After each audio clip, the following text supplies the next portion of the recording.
Alright, gang, welcome to Reiser's Treasure Hunting Emporium's live stream. Yeah, gang, that's right, live stream. Anyway, hey, last time on Reiser's Treasure Hunting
Alright, well, maybe it wasn't anything that exciting.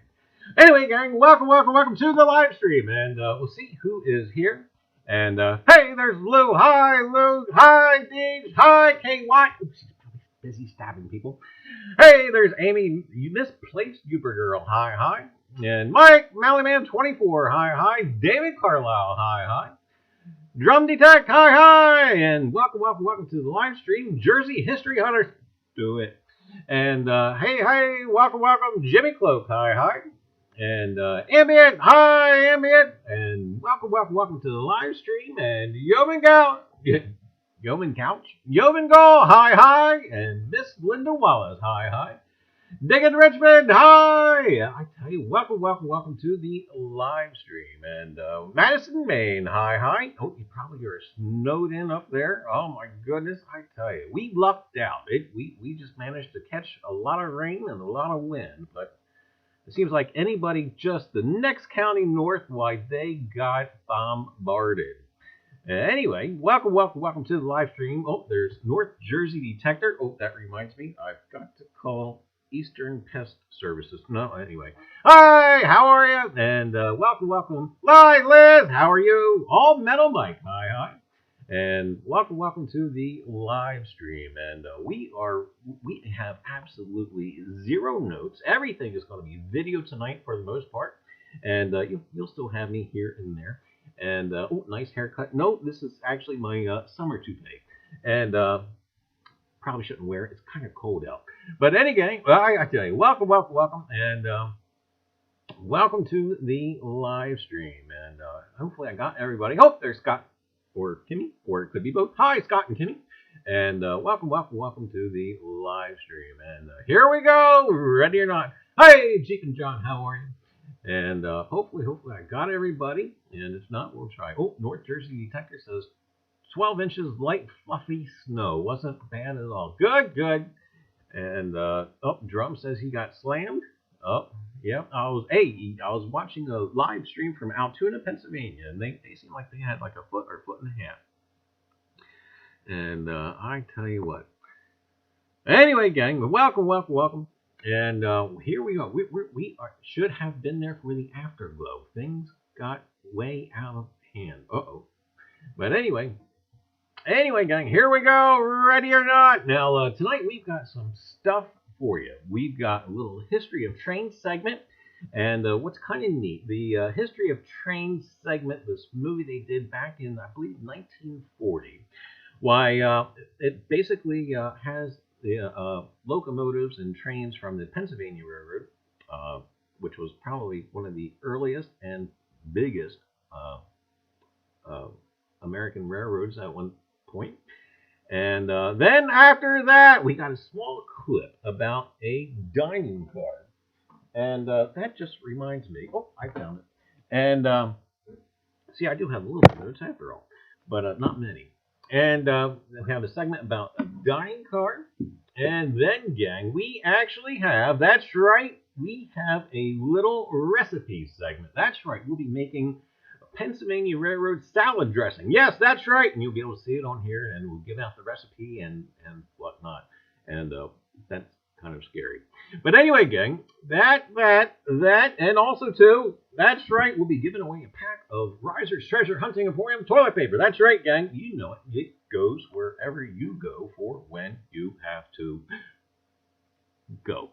So anyway, gang, that's stuff to look forward to. And anyway, welcome to the chat, and welcome to the stream, and welcome to this planet if you happen to be viewing from some other anyway. But anyway, gang, we are going to go ahead and click on some stuff here. Hit the button. And we'll get this thing started. And I think I mentioned everything. Yes, trains, yes, dining car, yes, salad dressing, yes. Okay, I think we got everything. Giveaway, yes. Okay, here we go. Ready or not?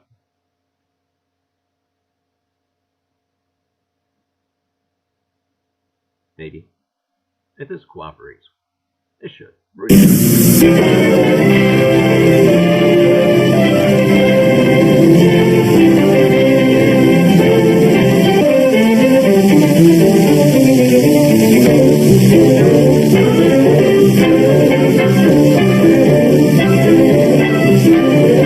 In step with the march of progress, railroad operating methods improved. The old highball signal gave way in time to the semaphore and to automatic position light signals. The old iron rail was replaced by the modern steel rail with a deep, safe roadbed. Wooden cars gave way to all steel construction. And to the original crudely operated brake was added a new invention, the air brake, which has contributed so much to make your railroad the safest form of transportation. By 1880, many thousand miles of track had been laid. The progress of America and the progress of its railroads became one and the same thing. Electricity was harnessed to the railroad. Tunnels were dug under the Hudson River so trains could go to New York City. And Pennsylvania Station became a reality, serving in the last 10 years alone more than 757 million passengers. The all-rail link with New England and the South and West was established. Industrial America sprang up along the railroads. Factories and jobs, steel plants and more jobs, and foundries. Our agriculture, our mines, our great mills, and oil wells. The whole national economy tied together by sinews of steel. The original 61 miles of track from Harrisburg to Lewistown became a system whose network of tracks totals more than 26,000 miles. From one passenger train each day to more than 2,500 trains every day. From one freight train twice a week to more than 5,000 freight trains every 24 hours. And transporting freight is the biggest job of all. From farm and factory and mine, carrying food and finished products and coal by the trainload. Coal to furnish power for industry. Heat and light for our buildings and homes. From one corner of America to the other, freight trains roll along, tying the nation together, keeping its business on the move. With railroads working as a team, making America a vast network of rails, a giant system for better and faster service.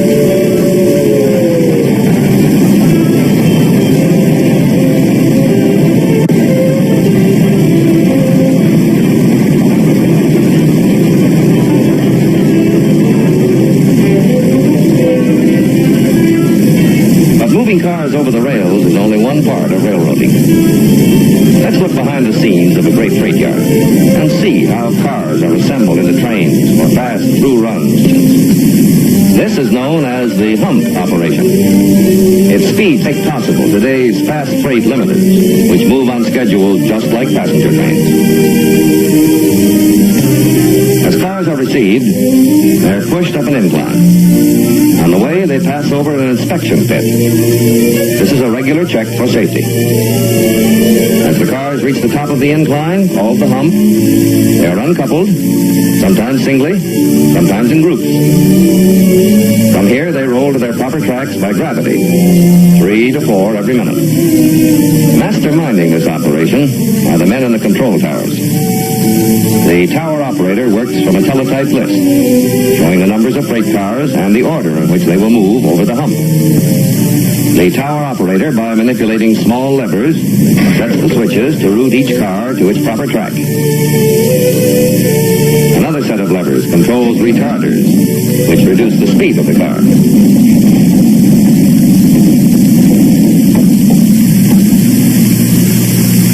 In this great freight yard, more than 40 tracks are available for quickly assembling all types of cars into freight trains which operate on fast, regular schedule for many destinations. Serving industry, serving business, serving you. Refrigerator cars for perishables. Flat cars, this one with tractors. Coal cars. Tank cars. Cars with lumber. Steel. Livestock. Cars of all kinds. Yes, virtually everything you use travels first as freight. Container cars with individual units for less than carload lots. So constructed that each container may be shifted from car to car according to its destination. Here's a freight train pulling out. Let's go with it as it starts its journey, for this is the way America moves its goods, more economically than by any other means of transportation. In the caboose, members of the crew serve as lookouts, watchful of their train. From the shelter on the engine tender, a brakeman watches from the head end. In the cabs of both freight and passenger locomotives, an added safety precaution. Signal panels give the engineer and the fireman constant information about track conditions ahead. Those illuminated dots on the panels reproduce the wayside signals, regardless of outside visibility. If the signal changes to a less favorable indication, a warning whistle sounds, which the engineer must acknowledge by turning off the sounding device. New technical developments, like radar, for instance, are constantly explored for their possible application to railroad safety and efficiency. The search never ends. Already, for added safety, there is now in operation the train telephone, in use on both freight and passenger trains. It is typical of the fruits of never-ending research. Engine extra 6841 West, calling Mifflin Signal Tower. Engine extra 6841 West, calling Mifflin Signal Tower. Over. Mifflin Signal Tower, answering engine extra 6841 West. Over. Making use of electric currents in the tracks and along telephone lines paralleling the tracks, two-way telephone communication is established between engine and signal towers along the route. From one train to another. And between locomotive engineer and crew members riding the caboose. Yes, I understand. I'll call you again when we pass Huntington. And so a nation's freight keeps rolling, keeping a nation's business on the move, providing also a link to foreign countries the world over. Some of these cars, loaded with coal, will arrive at seaports for ships that sail the 7 seas. Others will go to inland ports for vessels that sail the Great Lakes. Coal cars by the thousands, unloaded at the rate of 1 every minute. An ingenious device known as a pig pushes each car up the incline.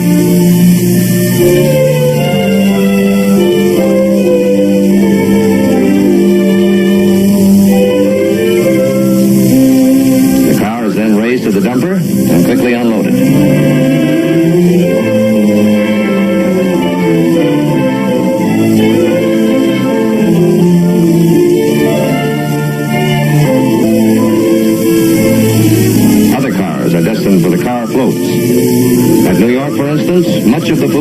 merchandise for the city is handled in that way. Cars loaded away to the grain elevator for storage until the ship is ready to carry on the journey. Other cars carry ore and minerals. When iron ore arrives by ship, these giant unloaders pick up 17 tons in a bite and unload a vessel in a matter of hours. This is the vital material which feeds our great steel mills. Vital because steel is the basis of American industry.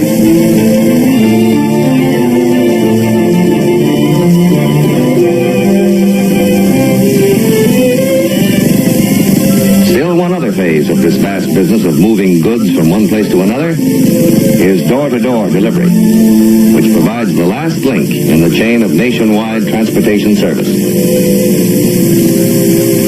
But a railroad is not alone a thing of steel and cars and rails. There is something else, something that gives it warmth and life and vitality, something that makes it click.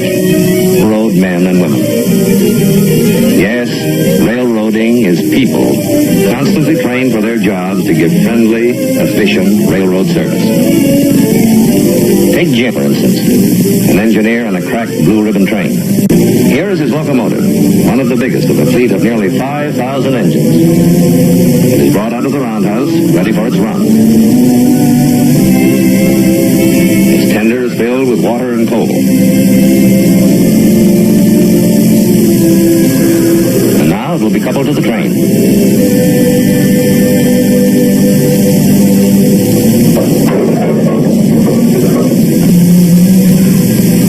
The air and steam lines are connected, and the air brakes tested. Meanwhile, you have bought your ticket. Perhaps you've made a reservation. The Reservation Bureau has it ready for you.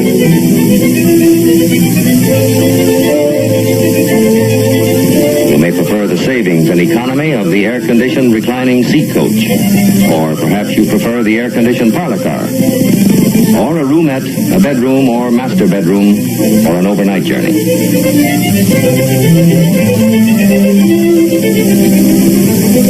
All aboard!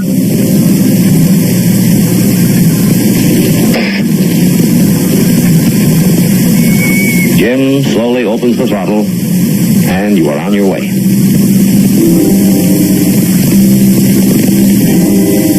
Meanwhile, from the signal tower that controls the maze of tracks and switches at every large terminal, Jim's route out of the station is lined up.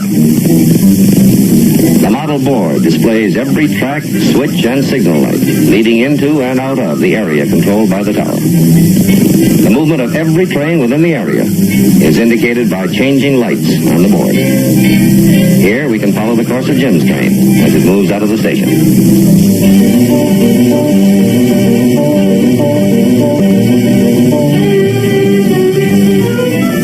Signal towers along the route control the movement of every train. Meanwhile, meals are served in the dining car by men and women who, like all railroad employees, are constantly schooled in courtesy and efficiency. And passengers relax in comfort as the teamwork of a great organization makes their journey safe and sure through scenes of natural beauty.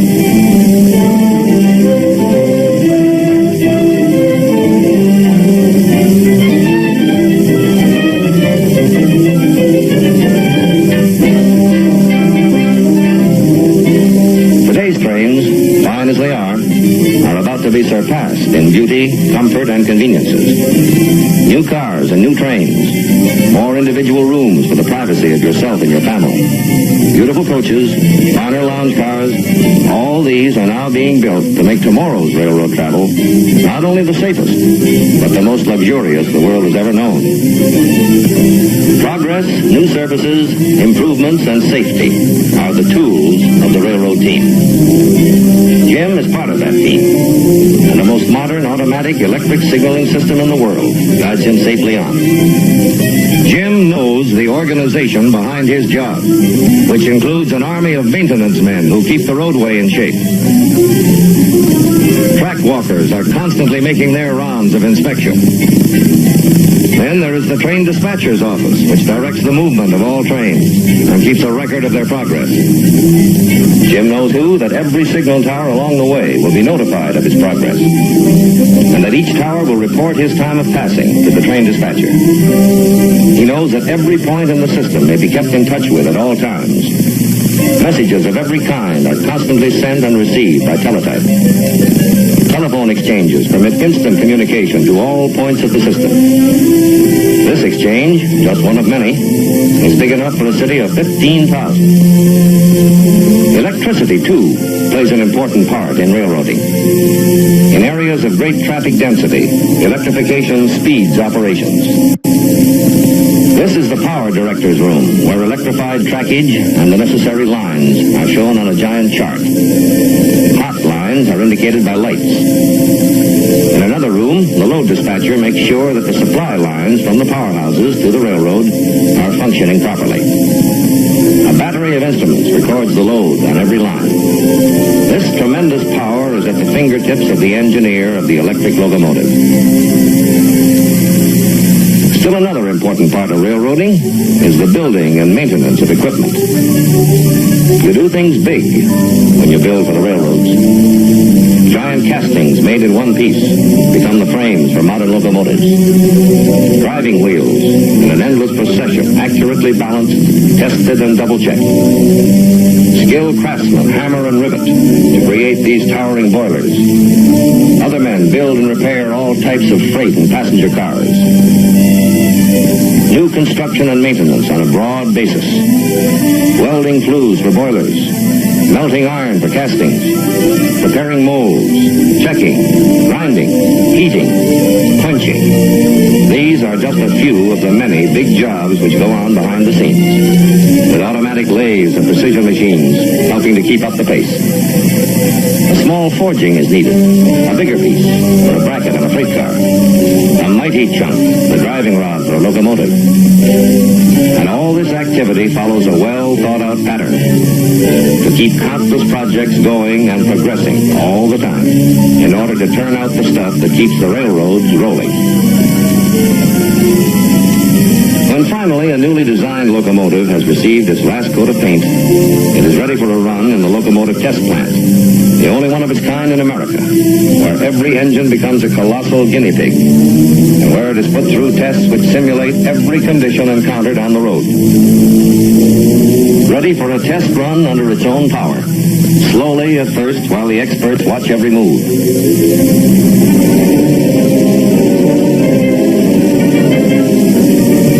Gradually, the throttle is opened. Instruments chart and record vital data for the mechanical engineers so that the engine's performance will be perfect before it goes into service on the road.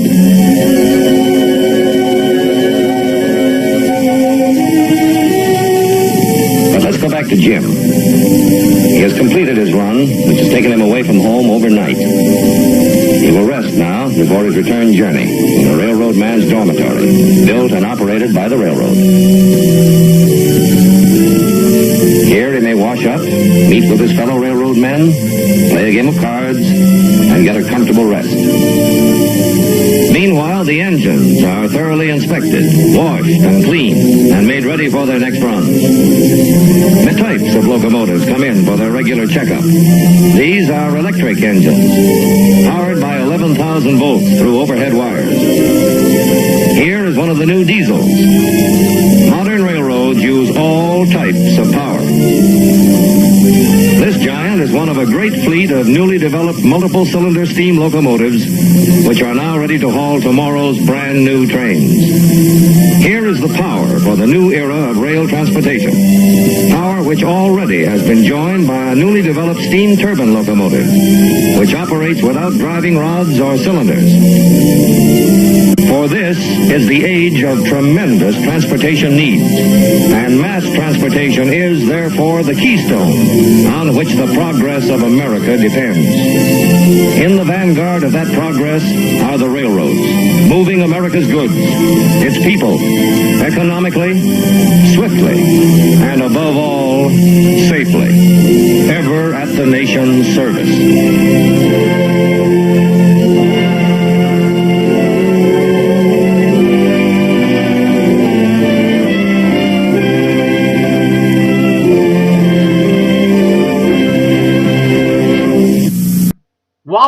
Okay, anyway, gang.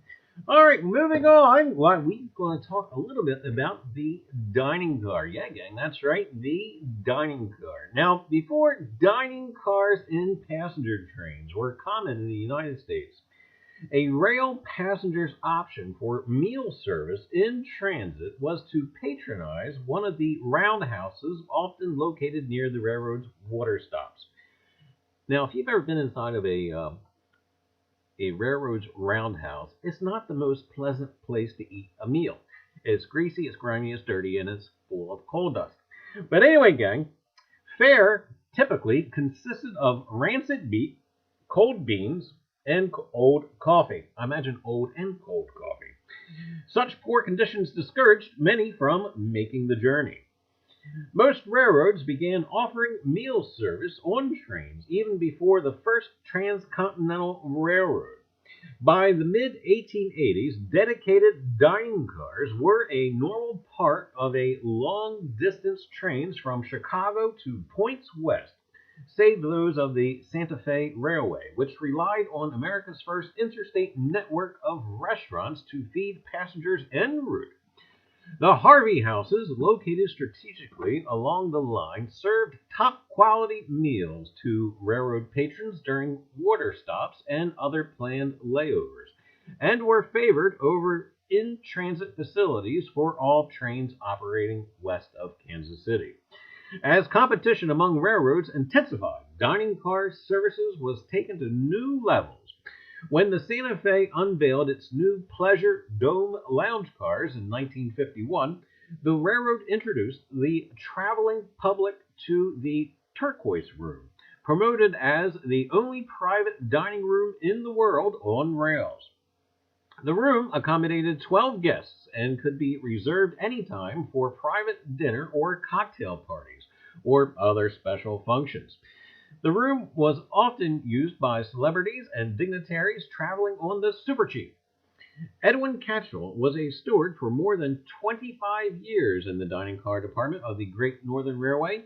He said that on a dining car, 3 elements can be considered: the equipment, the employee, then passenger. In other words, the whole is constituted by 2/3 of human parts. As cross-country train travel became more commonplace, passengers began to expect high-quality food to be served at the meals on board. The level of meal service on trains in the 1920s and 1930s rivaled that of high-end restaurants and clubs. Food. Elegance is one of the main words used to describe the concept of dining on a train. Use of fresh ingredients was encouraged whenever possible. Some of the dishes prepared by chefs were braised duck Cumberland, Hungarian beef goulash with potato dumplings, lobster Americaine, mountain trout au bleu, curry of lamb, scallop Brussels sprouts, pecan and orange sticks, and I tell you, it just goes on and on and on. The Christmas menu for the Chicago, Milwaukee, and St. Paul Railway in 1882 listed the following items: Hunter's soup, salmon with hollandaise sauce, boned pheasant in aspic jelly, chicken salad, oyster patties, rice croquette, roast beef, English ribs of beef, turkey with cranberry sauce, stuffed suckling pig with applesauce, antelope steak with currant jelly, and it just goes on. It was such a meal. Now, the configuration of the car itself, in one of those common dining car configurations, one end of the car contains a galley with an aisle next to it so passengers can pass through the car to the rest of the train, while the other end has table or booth seating on either side of the center aisle.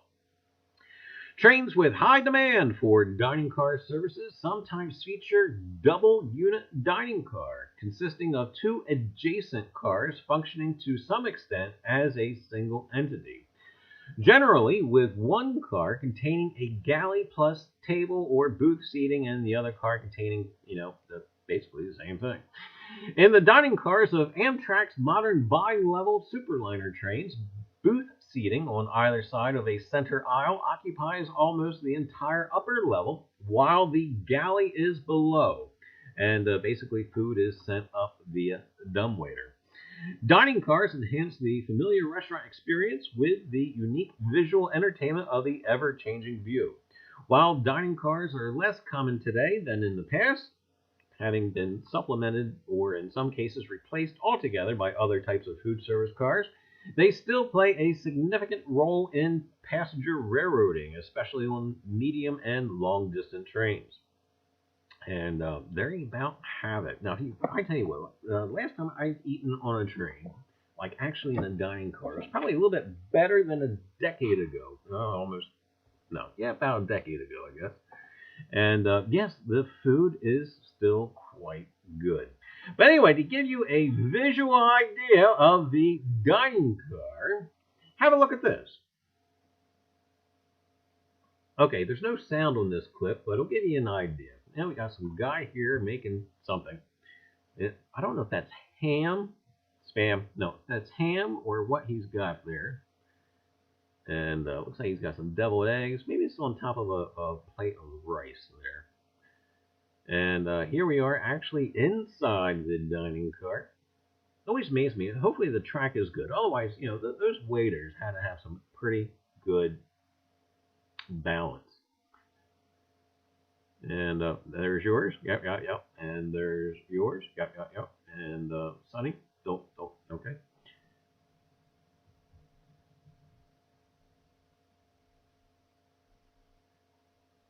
And I think that was one of the split levels that you saw there. That was mentioned in the little segment before. And voila! We're back. But anyway, gang, I'm just curious. Has anybody here, there, where, up, there, here, where? Okay. Have any of you guys ever ate on a train? But anyway, gang, so we have discovered a recipe for Pennsylvania Railroad salad dressing. That's right, the PRR actually had their own unique salad dressing. And, well, I guess we'll have to stress that unique part. But anyway, gang, here we go. Ready or not, we've actually tried to make it. And if you want a quick sneak peek at the recipe, there it is. Pennsylvania Railroad salad dressing. And the ingredients are 1 can of tomato soup, 1½ cup of Wesson oil, 1/2 cup of sugar. Let us kind of say right now, this is not Atkins or what's the new one? Keto. This is not Atkins or keto friendly. 1 grated onion, a tablespoon of Worcestershire sauce, 1 teaspoon of salt, and 1 cup of vinegar and black pepper to taste. And this is basically the simplest recipe on the planet. And yeah, believe it or not, we still had potential to mess it up. But anyway, gang, here you go. Ready or not, we actually have us making it. So stay tuned. Here you go. Ready? Maybe ready? Ah, not that again. And here we go.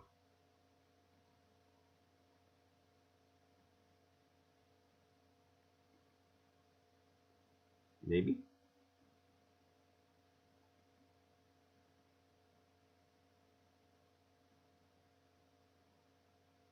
And this is, hello? Maybe? Oh, bear with me.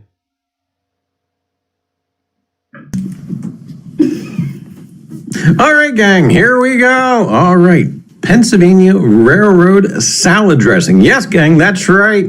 Back in the 30s and 40s and probably up into the early 50s, in the dining car of the Pennsylvania Railroad, you were able to get their special salad dressing.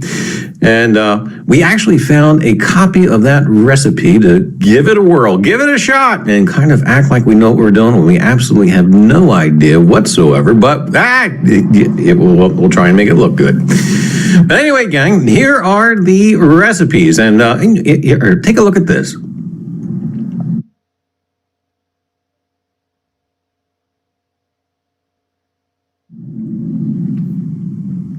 There you have it. Very simple and basic recipes. You have the tomato soup, canned, and the Worcestershire sauce, and the vinegar, and the Wesson oil. Now, that did take a little bit of research because I had to kind of figure out in the 30s what exactly Wesson oil was.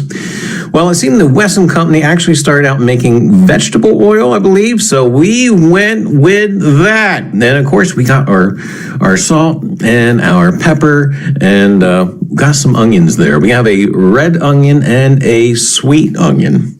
And we're going to try making two different salad dressings, using one with the red onion and one with the sweet onion. And of course, we got the blender and a bunch of measuring devices. And there you have it. Well, we're going to give it a whirl. Stay tuned.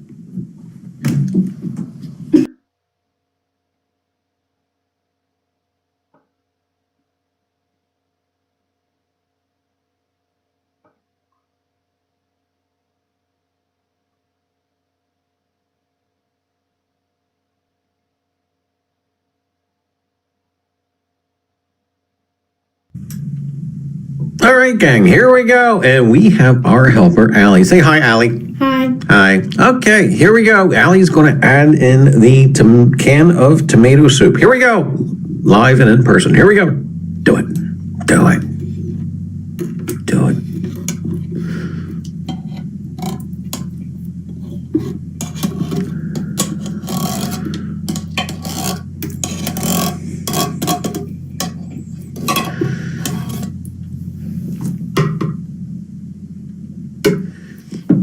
All right, gang, now we're going to have Allie pour in a cup and a half of the Wesson oil. All right, go ahead, do it.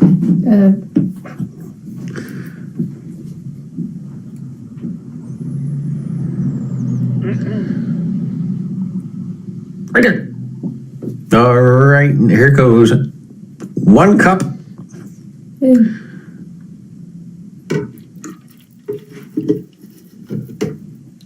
And now with the same finesse, we are going to do a half a cup.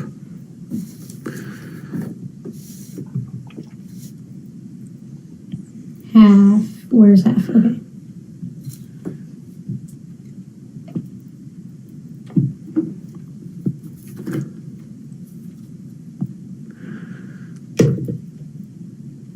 There you have it. Okay, up next, going to be a half a cup of sugar. Stand by.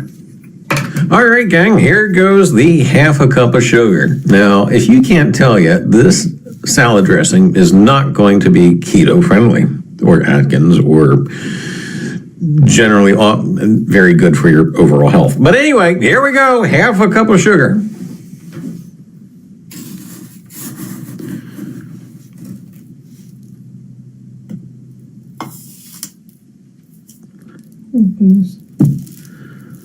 Can't see how much I'm putting in there.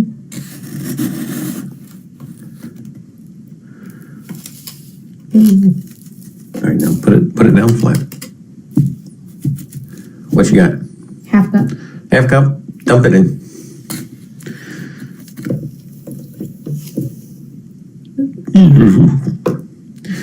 All right, gang, next comes the fun part. Let's see how many digits we can lose. We are going to dice up an onion. I know. It says grated, but we're flying by the seat of our pants. All right, stand by. 3. All right, gang, with the onion somewhat cut, here is going to go into the mix.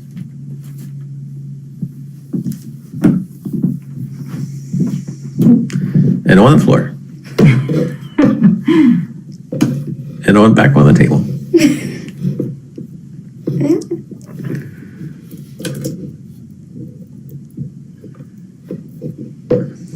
Get it in.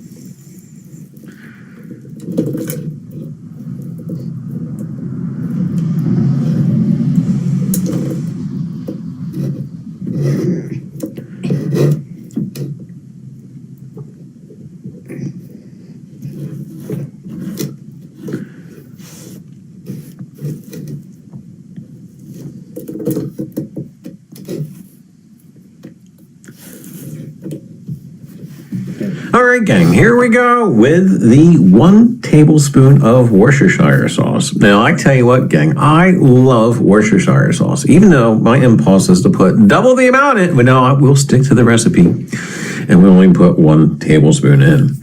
And but there we go. Here goes Allie putting 1 tablespoon of Worcestershire sauce in, with courtesy of the GAW measuring device.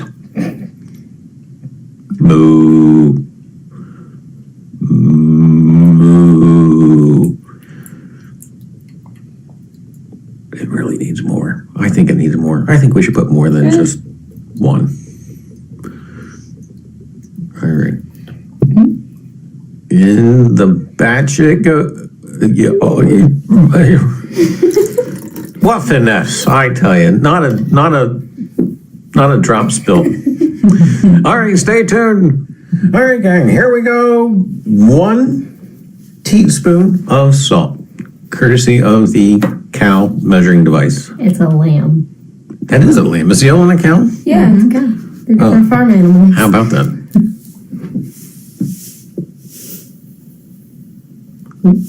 There you go. All right, here we go. Next up, we're going to do 1 cup of vinegar. So stay tuned.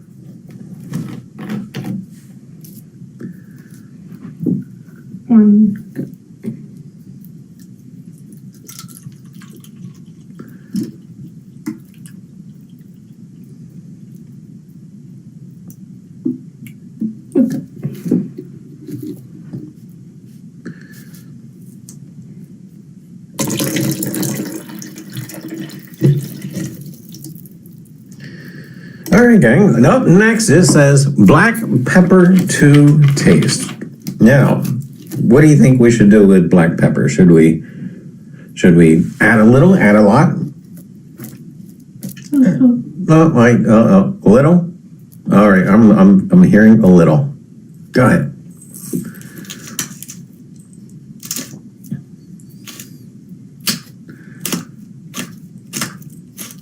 Good. A little more.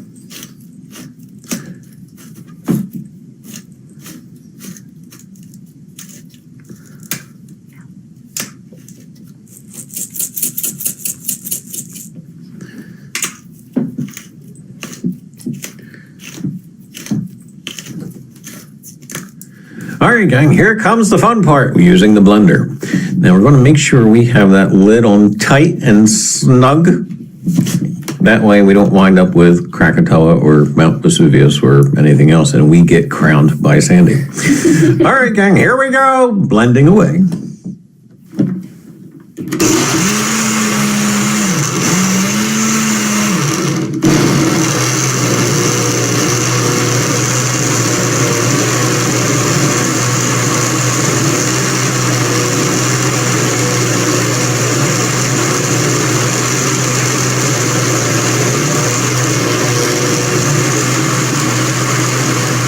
Here we go. It's time for the taste test. Taste test. Taste. Here we go. All right, we're going to try first the red onion. And so here we're going to have at it, and we'll let you guys know if it's a success or not, or if it's actually something that's even worth trying.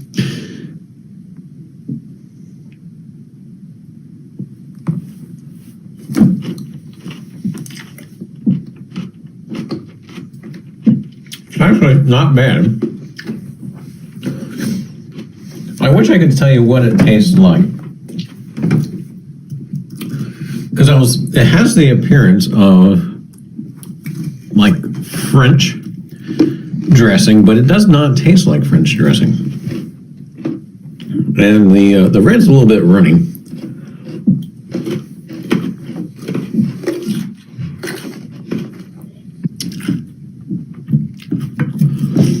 All right, we're going to try the sweet onion.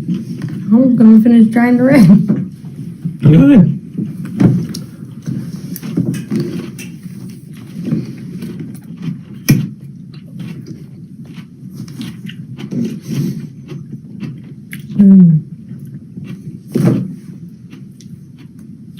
I kind of like them both, but the sweet onion has more of a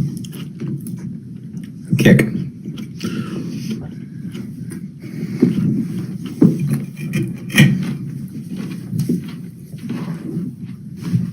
I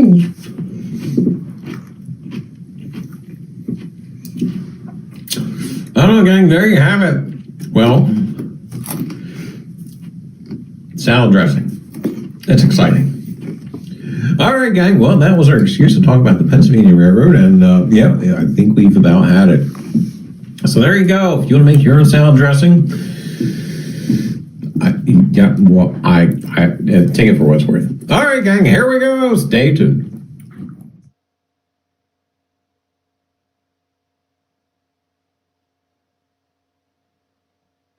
There you go. Salad dressing. Anyway, coin and history, and I don't know. It just happened to be. Anyway, gang. All right. Up next, we'll do the giveaway. That's right, gang. Tonight we'll be giving away a pack of Reiser's Treasure Hunting Emporium toilet paper. That's right, gang. It goes wherever you go for when you have to do poo. That's right, gang. Do poo. Have Reisers with you. And we'll also throw a couple other little things in there, maybe a coin or two or a button or who knows what. But anyway, gang, let's switch on over and we'll pull up Rosie and have her select tonight's giveaway winner. And that can't be right. Rosie, are you awake, Rosie? All right, well, we're going to go ahead and refresh this because Rosie only has 7 people on here. I know there's more people around here. I hope. And, well, no, there you go. She's building now. I wonder if I should go ahead and refresh her and just let her build. We'll give it a minute or two. But there you have it. Oh, boy. Bacon. And anyway, lurkers, do be sure to get something in the chat to let Rosie know that you are around and about. And, but anyway, Rosie, the old rust bucket, I tell you. And you will break her little robotic heart. Dudage. And anyway, I tell you what. I think we got everything selected on here that we need to select. But Rosie is like a Timex. I don't know if that's a compliment or not. And she keeps on ticking. Hey, there's Brooklyn Treasure Hunter. Hey, Brooklyn, did you get your package yet? And, of course, the way the mail is, I don't know if you would have gotten it yet or not, but it's actually not too far from you. And, anyway, where are we at? Is she still building? I think she's still building. We'll let it go for a little bit more. And, reboot Rosie. No, I haven't. Okay, well, it should be on its way there, Brooklyn.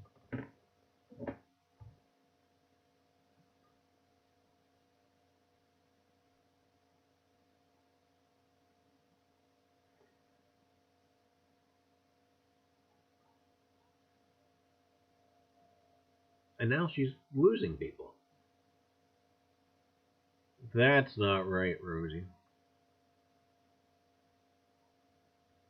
She jumped from 16 back down to 13.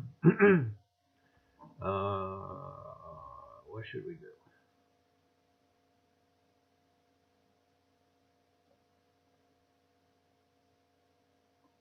You know what, gang? We are going to go ahead. We're going to refresh this because for some reason she's not picking up on a lot of you people. Do we see David Carlisle on here? Yep, he's there. How about Misplaced Newport Girl? Yep, she's there. How about Digging with Deej? Deej is there. How about Lou? He's there. Treasure Hunting SWP, he's there. Why are we losing people? All right, we're going to hit the refresh button. We're going to do it.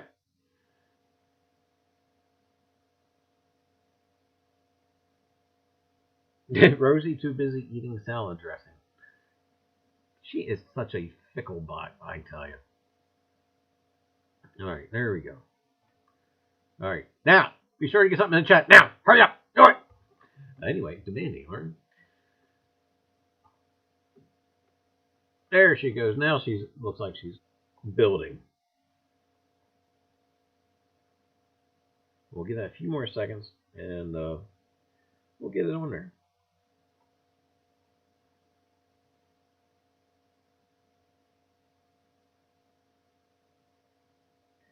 salad dressing.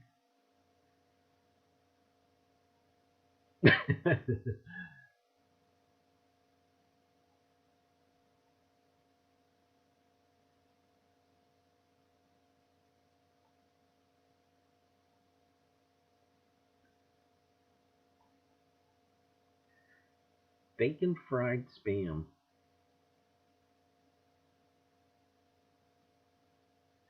I didn't have to reset. I could have just hit that thing. Oh well. Alright, give a few seconds more. And there we go. Alright. Well, alright, gang. Here we go. We're going to select tonight's giveaway winner. And good luck to everybody. And like I said, besides getting the pack of Reiser's Treasure Hunting Emporium toilet paper, who knows what else will be inside the pack. And but here we go. Ready or not? 5, 4, 3, 2, 1, bang! Hey, congrats, David Carlisle. You just won tonight's giveaway. Please send me an email with your address and etc. and we will get that package out to you. Congrats! Hopefully we can get back to our screen now. Come on, Rosie. Go. Rosie, go. There she is. All right, gang. All right, well, thanks for tuning in. Be alert. Pay attention. Here we go. Ready? We'll try and do this from memory. Oh, dear. Let's see. Fridays, just before me, in the middle of the day, DR Digging Richmond. He's been doing live streams. Be sure and check it out. Then later on, you have M.A. Lyman doing his premieres. Do check that out. And then Sunday, that's right, gang. Sunday, you have Coffee with Liz at 10 a.m. Be sure and check that out. And then, gang, Tuesday, Jersey History Hunters at 7 p.m. Always, dude, a good time. And then, gang, we will be back here Friday night, 7:30 p.m. for another episode of Reiser's Treasure Hunting Emporium. Now, next week will be our first in the series of Reiser's Treasure Hunting. I should say the official, because the other one wasn't official, but this one will be official. Next Friday will be Christmas, but in the evening at 7:30, we'll be running a thing like a premiere, right? But it will be Reiser's Treasure Hunting Emporium's live stream, but it's the drive-in movie. And I'm not sure what the opening clips will be. I'm sure it's going to be something that's highly educational and informative. It's kind of like how to duck and cover and survive a nuclear blast. And anyway, it'll be something of that nature. And then we'll have our feature film, which I believe will be something about Santa and Martians. And anyway, gang, so that will be next Fridays. And then the Friday after that, I have no idea. I think we're going to try and do something with StreamYard, so be alert. But anyway, gang, that is what to look forward to and coming up. But anyway, gang, thanks for tuning in. And in case you want a peek of what's going to happen next time on Reiser's Treasure Hunting Emporium, have a look at this. What's your game? Now, supposing you tell me where Cushing is and who you are.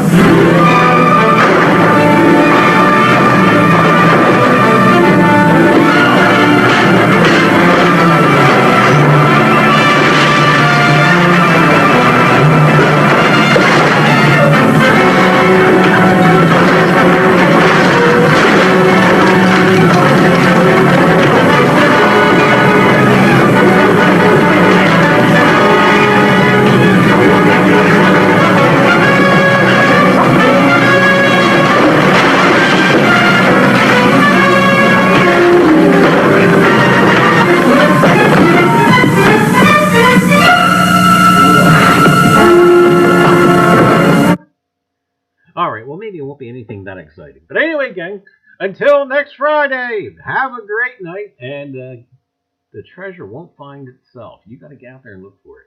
All right, gang, have a great night, and we'll see you all throughout the tube. All right, gang, have a great night.